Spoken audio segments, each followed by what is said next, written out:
매일 성경 묵상을 돕는 해설 가이드입니다. 안녕하세요. 묵상 코치입니다. 함께 읽고 나눈 말씀은 요한계시록 10장 1절에서 11절까지 말씀입니다. 요한계시록의 7재앙 시리즈는 6째 재앙과 7째 재앙 사이에 막간이 들어가는 구조로 전개되고 있습니다. 7인 재앙에서 6째인과 7째인 재앙 사이에 7장의 막간이 들어갔던 것처럼 이제 나팔 재앙에서도 동일한 구조, 6째 나팔 재앙과 7째 나팔 재앙 사이에 막간을 소개하고 있습니다. 7장에서 교회 안전과 보호를 말하고자 했다면 두 번째 막간은 교회가 세상 끝날까지 감당해야 하는 사명을 분명히 제시하고 있습니다. 이러한 문맥적인 배경 속에서 10장에 다시 예언해야 하리라 라는 명령이 선포되고 있는 것입니다. 6째 나팔 재앙이 이제 끝이 났으니 곧 마지막 재앙이라 할 수 있는 7째 나팔 재앙이 불어닥치게 될 것입니다. 무엇보다 10장은 그 사이 막간으로 세상이 하나님의 최종적인 진노와 심판을 받을 때까지 감당해야 하는 사명은 많은 백성과 나라와 방언과 임금에게 다시 복음을 전하는 것임을 분명히 밝히고 있습니다. 그 사명을 감당하기 위해 요한은 두루마리 책을 먹고 자신을 핍박하던 세상 속으로 다시 들어가야만 합니다. 1절에서 4절은 두루마리 책을 들고 내려오는 힘센 천사입니다. 10장에 들어오면 요한이 힘센 다른 천사가 구름을 입고 하늘에서 내려오는 것을 보게 됩니다. 이 힘센 천사가 누구인지에 대한 논란이 있습니다. 어떤 학자들은 이 천사에 대한 자세한 묘사가 요한계시록 1장과 유사한 것을 근거로 그리스도라고 주장하기도 합니다. 또 다른 학자들은 가브리엘로 설명하기도 합니다. 그러나 이미 5장 2절에서 소개한 힘센 천사와 동일한 존재를 보는 것이 가장 무난해 보입니다. 이 천사가 하늘에서 땅으로 내려오는 장소적 이동에 주목할 필요가 있습니다. 요한은 이전까지 주로 천상의 위치를 점유하고 있는 관찰자로서 그를 기록하였습니다. 그러나 막간에서는 땅의 현실 속에 들어가는 참여자가 되어야 합니다. 11장 14절에서 16장 21절에 7째 나팔 재앙으로 시작되는 대접 재앙에서는 다시 관찰자로 되돌아가는 것을 보게 됩니다. 요한이 목도한 힘센 천사를 구름을 입고 또한 그 머리 위에 무지개가 있고 그 얼굴은 해 같고 그 발은 불기둥 같으며 라고 설명하고 있습니다.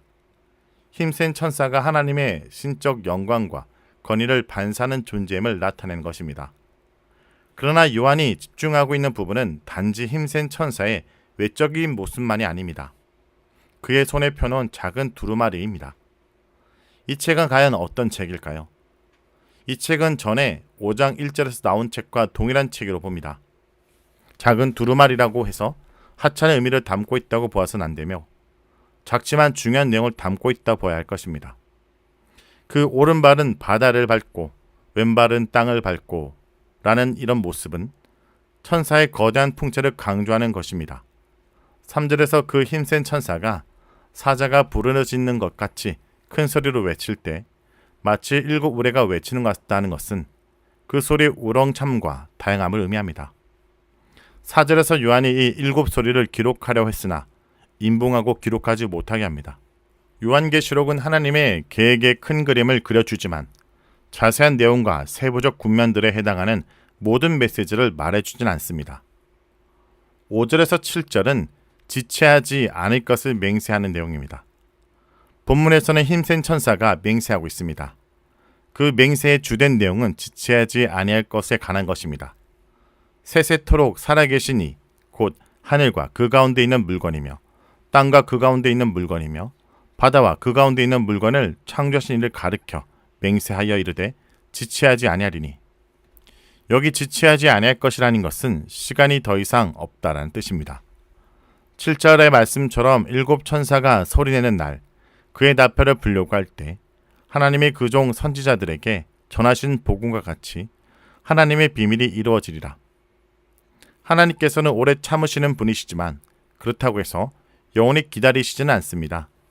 이제 곧 7째 나팔을 불게 될 것이고 그때가 되면 하나님의 긍휼과 자비가 사라진 최종적 파괴와 심판만이 세상에 찾아오게 될 것입니다. 하나님의 비밀이란 악의 세력들을 모두 제거되고 그로 인하여 하나님의 백성들의 구원이 완성하게 될 것을 뜻합니다. 복음이라고 정의할 수 있는 예수 그리스도의 십자가와 부활로 이루신 것을 최종적으로 성취하는 것이 하나님의 신비, 비밀입니다.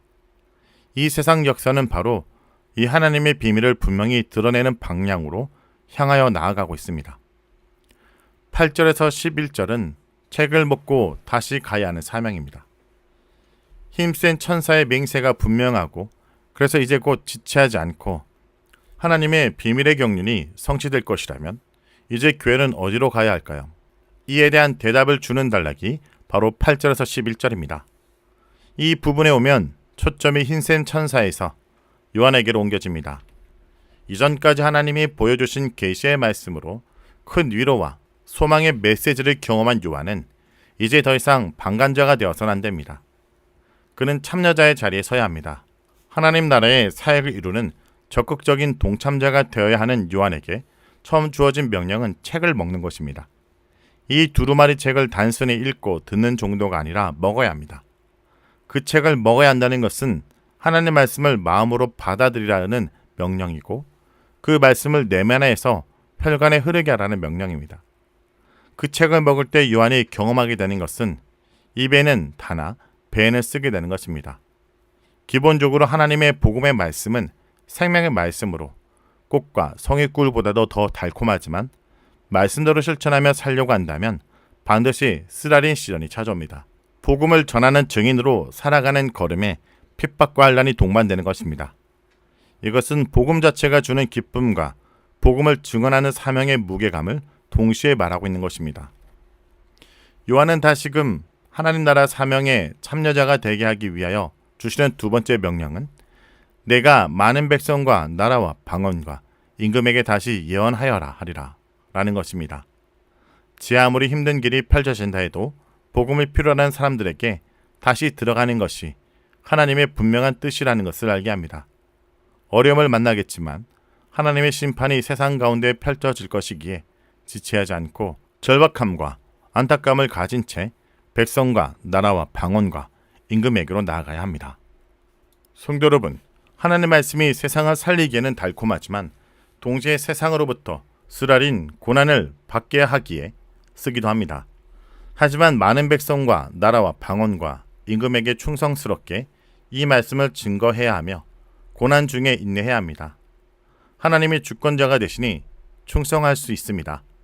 그분의 약속이 있기에 우리는 죽을 때까지 하나님 나라 증인된 역할을 감당하는 교회가 될 수 있을 것입니다. 말씀을 놓고 기도하겠습니다. 주님, 오늘도 우리에게 말씀을 허락하심을 감사드립니다. 천사의 손에 들려있던 그 작은 두루마리가 오늘 우리의 손에 마음에 들려져 있음을 믿습니다. 주님, 말씀을 달게 먹게 하시고 그 말씀이 우리 삶 속에 쓰게 작용할지라도 끝까지 그 말씀을 붙들며 살아나게 하여 주옵소서. 우리의 입이 복음을 말하게 하시고 우리의 발이 복음을 전하게 하여 주옵소서.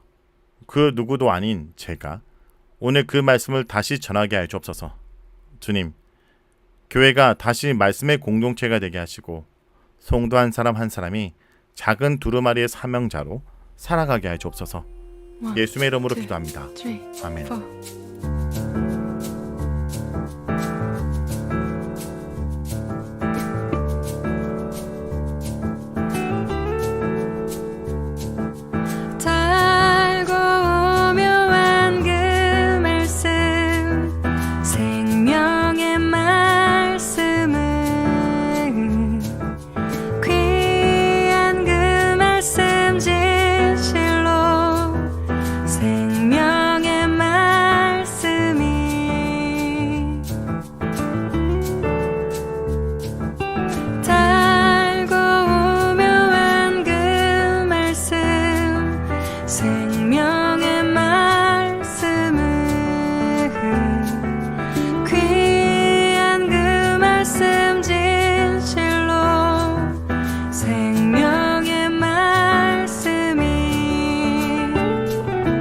말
생명샘이